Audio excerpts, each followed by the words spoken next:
مجرد في ساعتي بتايباتيجي كل دسبيكي جي ما بحث لكري جفينا دادگاه فدرالية و بتايباتيجي دي اسكالا هاتيا تو ماركرن جالية دو آليان و كو گریدای برگای یکم یا هموار کری سال 1992 کده ادی دستکاری یک بیت کرن و یکی زیرتر گل دکتر سوران صلاح الدین شکر شارزای دستوری به حزب کن دکتر گلک سپاس کوین گل مدانه جاره همال دست بکی این پیش بینی ها چد کن افریقا بریارا داوی جالی دادگاه فدرالی و دبی دانیانجی دی ساده بیت پاش خستن چونکی نه دیار ابتایباتی جی گریدای دستکاری کرن یانجی سکالا راست نه راست جالی یاسایی والله زور سپاسان دکم بو ام درفته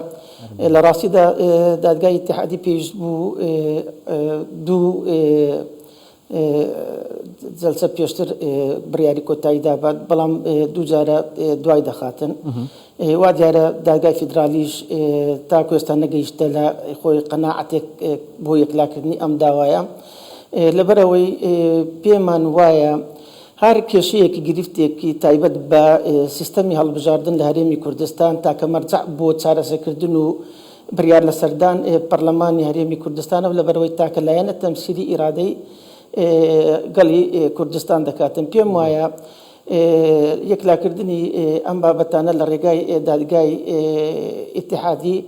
اشتیاچی باش نیو دست بیکه چی خراب دبی لروی لاواز کردنی قواری سیاسی و پیگی دستوری هرمی کردستان تشتكي باش نيا يانجي تشتكي نيا صايب نا دستوري اشتكي باش نيا نا دستوري شا لبروي دمك بيشستاش تأكيدم كرت دستكاري كردني سيستمي هالبجاردن تاكا مرجع إرادي قالي كردستان يعني بيوستا قالي كردستان لسر ام بابتا بريار بدات لرجاي نيونركاني لبرلماني كردستان دادگاه فدرالي ليره دا ناتواني بابتك بياسار لبرلماني كردستان ريخراوا وام بابتا بيشركتني دستوري عراقي تيدانيو بيتو لزياتي برلماني كردستان برياري لسبدات لبران دي هم لروي سياسي وهم لروي دستوري وش بيمان واش تشي راسني ودرستني يعني الدكتور هند بينن هل بجارتنين سال 2024 برلمان كردستان بين انجام دان الويدامي دي خولانيا برلماني بريار سر به مجاري بدت تشتكي راسته يعني چه برزگريك تدانين الويدامي بله پیوسته ام هالبجاردنا للايان كوميسيوني بالاي هالبجاردنا كان عراق بپیو سيستمي هالبجاردني هريمي كردستان بريار دراو لسري للايان برلماني كردستان و پیرونا خوی کانی کمیسیونی بالای هالبجاردن کانو راپرسی هرمی کردستان انجام بدرید ببی اوی هیچ دستکاریک بکری بوی پیوسته لروی دستوریه و امرو که دادگاه فدرالی او داوانی که داوا دکاتن هالبجاردنی هرمی کردستان بوچار بازنا دابش بکری تو لگری دابش کردنی کرسکانی کوتا بسر ام دابزا ام بازنانا راستو دروستينا وبيوستا رد بكريته للاين دادگاه فدراليه جهما بتشينا دسبيكا برزگريك دكتور هين جالي دستوري و يعني ام بحسب شارزين دستوري بوچي مجارك هوصا شريمه كردستان خوبه ببنه بغد والدادگاه فدرالي يعني اف مجاره هوصا بيتا بحث كرن مساله الدسبيكي هما يا دجي قواريا هرميه والله يعني بيم وايا لأن السياسية كان لهريمي كردستان بهم لأن كان هو بيوستا هستيار بن لمبا بتو بيوستا أقداري أوي بنكا بكاريناني دادگاي فدرالي بو تشارة سركردني هار گرفتك بشر لگرفته كان لسوارتي وي دستور راستا رنگ لا دادگاي اتحادية و تشارة سر بكريتن بلام همو بابتك أو بابتاني كتايبت بيكي دستوري هريمي كردستان وتصلاة كاني هريمي كردستان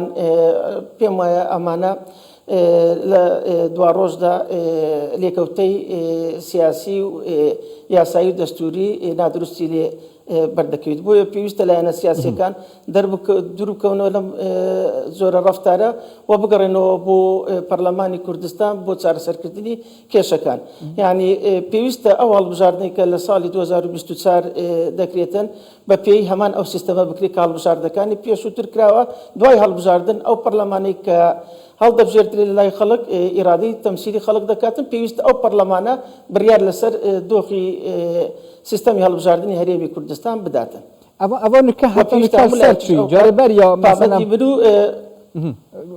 بەردەوام بە دکتۆر بەڵێ بەڵێ پێویستە هەموو لایەنەکانیش لەو ڕۆ هەستیار بن ینی پێم وایە باشە نەدەستوری بوونەوەوان مادەیە تایبەتیژی مادەیەی کە هەموارکردی 1992 نەدەستوری بوونەوەی چ دایە یعنی ئەف سکاڵا هاتیە تومارکردی فەو شەڕەزەیەوە هەیە بەڵێ بەڵێ محکەمەی دەستوری لە یەکێک محکەمەی ئیتیحادی عێراقی لە یەکێک لە بریارەکانیدا کە لە سەرەتای ساڵی 2022 بریاری لەسەرداوە کە تایبەتە بە داوایەک تایبەت بە کۆتای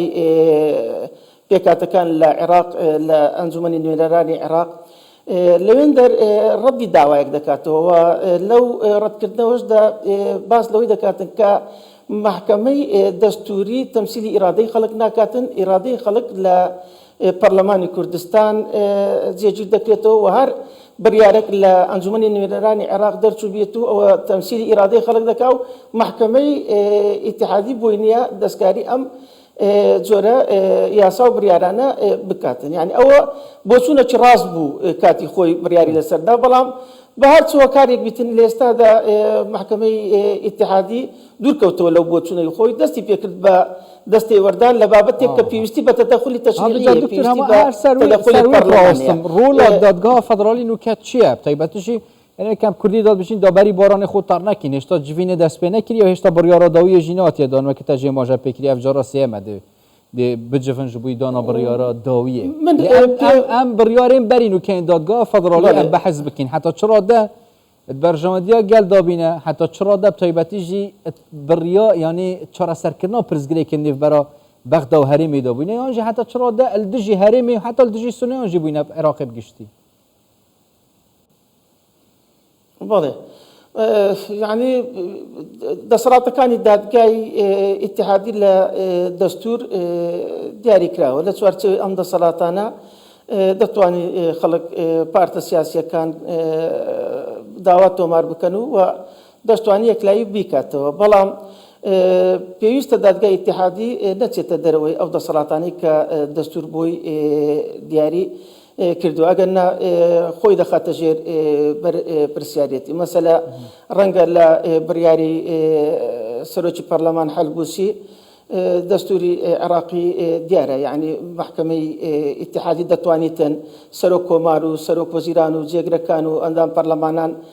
محاکەمە بکە بەڵام ناتوانانی حکومەتی جەزایی لەسەر سەرۆکی پەرلەمان بدە بەڵام دای یعنی ئەم جۆرە بڕیارانە لەو دوایانە محکەمەی ئیتیحادی دەیدا دروست نینە طبیعی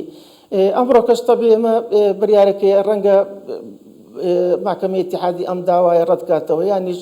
بەشێکی قبول کە و بەشێکی ڕەت کاتەوە و احتیمالی شە بە تەواوی ڕەت بکاتەوە ئەوی ڕاست و دروستە لە ڕووی پاراستنی پێگەی هەرێمی کوردستان و گەشەکردنی دروستی پەیوەندیەکانی هەرێمی کوردستان لەگەر حکوومەتی ئیتیحادی ڕەتکردنی ئەم داوایە بە پێی بۆ چوونمان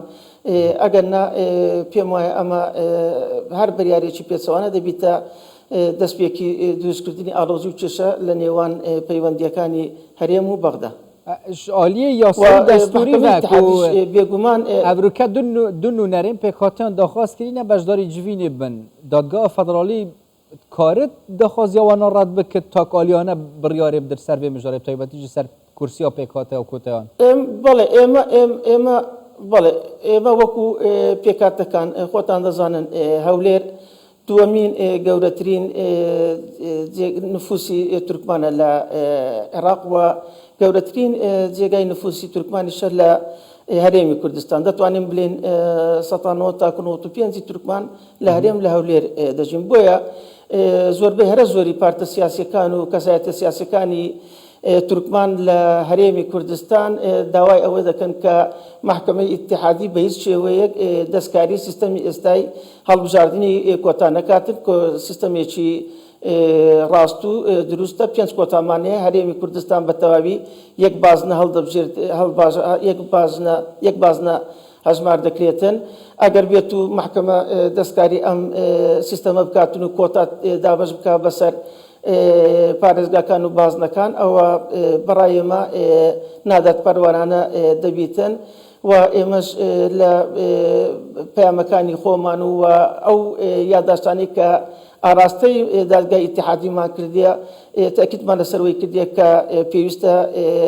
أم دعوة رد بكريته وسيستمي كوتا وكوخوي بردوام بالهريمي كردستان. دكتور سوران صلاح الدين شكر شارزای دستور این پاکی راستا خوش اولویت گل مدام. گلک سپاس با دکتور.